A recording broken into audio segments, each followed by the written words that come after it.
Godzilla Minus One took the global kaiju fandom by storm. The movie was brilliantly made, and there were very few complaints about the story, the visuals, the acting. Everything was honestly really great for a kaiju movie, so much so that it won the Oscar for Best Visual Effects. Moreover, the film made some pretty decent money and is well on its way to becoming a cult classic. With such an impressive CV, Toho had to come up with a sequel, and that's exactly what they did. As of mid-April, we have ourselves the first teaser for the upcoming Godzilla Minus Zero movie, and believe me, even the film's title and the short 40 to 50 second trailer had a plethora of massive but hidden details, thanks to which a number of super plausible theories have popped up, and in this video, that's exactly what we're going to be discussing. The 6 theories about Godzilla Minus Zero that we came across after watching the latest teaser, and yeah, we have some favorites. So let's begin, shall we? It's going to be a fun one. If their operation fails, maybe we'll finally get to use it. Abort third drop.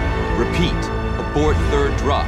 The title is a double bluff. Minus Zero might secretly hint at the villain. The title Godzilla Minus Zero was revealed to the public at Godzilla Fest 2025 in Tokyo on November 3rd. Even the logo was revealed, and as you might expect, the whole "what the hell does this mean" discourse started immediately among Toho and general Godzilla fans. Back then, nothing about the cast or story had been revealed, so it was all speculation. However, after the teaser, it seems that the Minus Zero title may have a couple of layers. Firstly, it's going to be like the emotional math that Godzilla Minus Zero is romancing with. See, Godzilla Minus One brought us a country already racked by war and then pushed it past zero into something worse. Even Toho International President Koji Ueda described the concept as Japan already devastated, then pushed into the minus because of Godzilla wrecking the place. The second layer is, of course, the franchise equation. I mean, the number zero already has a monster linked to it. Any guesses? Well, yeah, most of you probably thought correctly. Back in Invasion of Astro Monster, the Exilians call King Ghidorah Monster Zero, a version of the same being from Monsterverse. And that's precisely why when someone says Minus Zero, you and I are compelled to hear Monster Zero. The connection is absolutely undeniable, and the teaser's secrecy leaves the space for it. Director Takashi Yamazaki already has a Ghidorah blueprint thanks to his earlier work outside the films. Godzilla the Ride, Giant Monster's Ultimate Battle, is a short ride film directed by Takashi Yamazaki, and it's explicitly based on Godzilla, King Ghidorah, and Rodan, plus it debuted with new designs for the monsters. So it's safe to say that if Toho ever wants this era's Ghidorah, Yamazaki already has experience modernizing the look. Now, nothing from Toho confirms Ghidorah for the sequel. This is still just a fan theory until the studio says otherwise. But if this theory is correct, Ghidorah might return to a big feature film after his tussle and death with Godzilla in Godzilla King of the Monsters.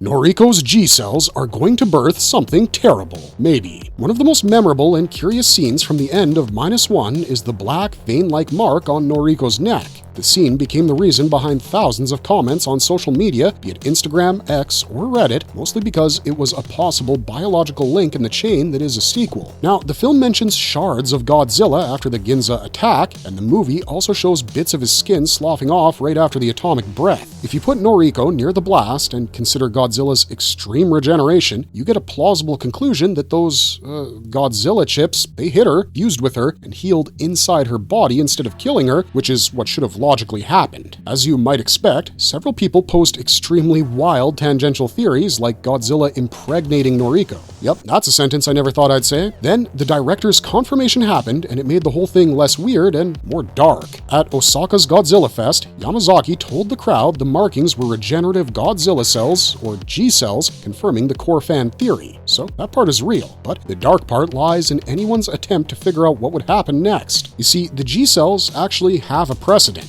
In Godzilla vs. Biollante, a scientist splices his dead daughter's cells with a rosebud and a piece of Godzilla, which ultimately results in Biollante, a hybrid monster built from grief and some very, very poor decisions. Later franchise lore connected those G-cells to Space Godzilla with the idea that Biollante's exposed cells ended up involved in the chain of events that produced Space Godzilla. Now, the teaser confirmed that Noriko is returning in the sequel. In fact, Minami Hamabe would be reprising her role after her miraculous survival in the first Tokyo attack. Now, there are a few grimdark things that could happen. Firstly, Noriko could mutate. A government could try to study study or weaponize her, she could develop some kind of new sensitivity linked to Godzilla's biology, like maybe she and Godzilla share some sort of connection, and while none of this is confirmed, the G-cell confirmation makes it hard to imagine her body will remain normal throughout the runtime of the film. Something ancient is waking up under Mount Fuji. Now, there's this one production piece that keeps popping up regularly. It's basically a possible leaked synopsis, first revealed by Dread Central. According to this leaked synopsis, something ancient begins to stir beneath Aokigahara near Mount Fuji while Godzilla returns, and this time, he's fully regenerated, larger, and more ferocious. The same synopsis also speaks of the movie as a two kaiju situation and puts Koichi back in the fight with help from former comrades as well as US-Japan alliance forces. The synopsis also says that the G-cells in Noriko bring her dangerously close to Big G's rage, but hey, this is also where we have to be adults for 10 seconds. I mean, Toho hasn't confirmed it. I understand that leaked stuff more often than not holds more credibility than fan theories and speculation, but we cannot say anything for certain just yet. Even so, the location choice in that leak feels very deliberate, which is why this theory seems plausible. Aokigahara is on Mount Fuji's northwestern flank, and it has a long folklore reputation as a home to yurei,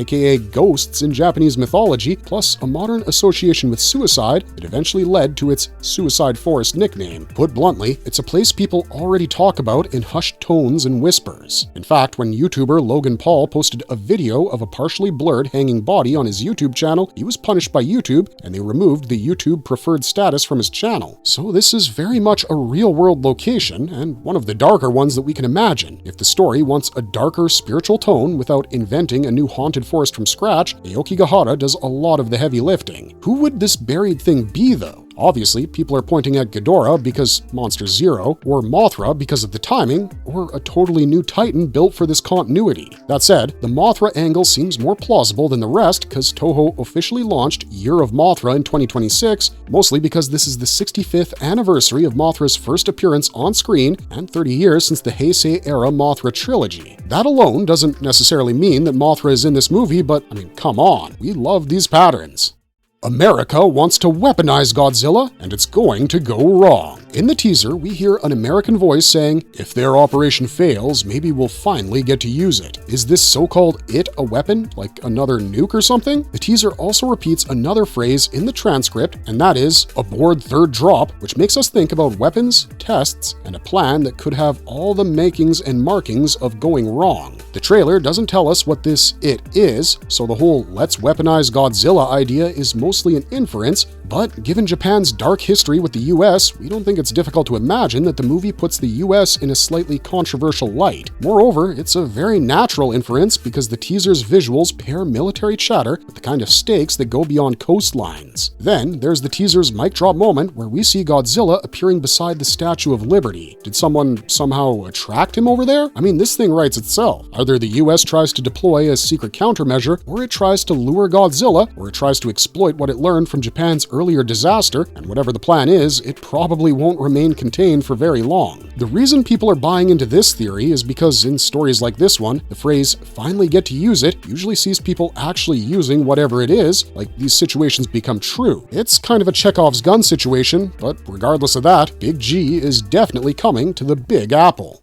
This sequel might start a new Toho continuity. So we don't really need to explain that this movie is a direct sequel of Godzilla -1 that continues the story of the Shikishima family and places the next chapter in 1949. 2 years after the prior film. That's crucial because Toho has spent a lot of the modern period treating Godzilla as a one-film character. A direct sequel is obviously something that they're trying once again after getting inspired from so many franchises and movie universes. If you want a recent comparison point inside Toho's live-action output, look at the early 2000s Kiryu saga. Godzilla Tokyo SOS is explicitly a direct sequel to Godzilla against Mechagodzilla. That two-film chain is the closest modern analog to what the Minus films now represent, aka serialized continuity. Having said that, this new continuity is the broader business posture around the franchise. The title reveal coverage from Godzilla.com didn't shy away from bragging what -1 achieved and how it made over 7.6 billion yen in Japan, and it also became the top-grossing live-action Japanese movie released in North America, plus there's the franchise's first Oscar win for visual effects. And if you know studios, you know that when they get a response like that, they want to milk that cash cow for as long as they can. At the same time, Toho is also exploring other Godzilla and kaiju projects, including more work in the Shin Godzilla side of things and more region-focused content, which only means that the studio is experimenting with a broader ecosystem of Godzilla continuities rather than a single monolithic universe.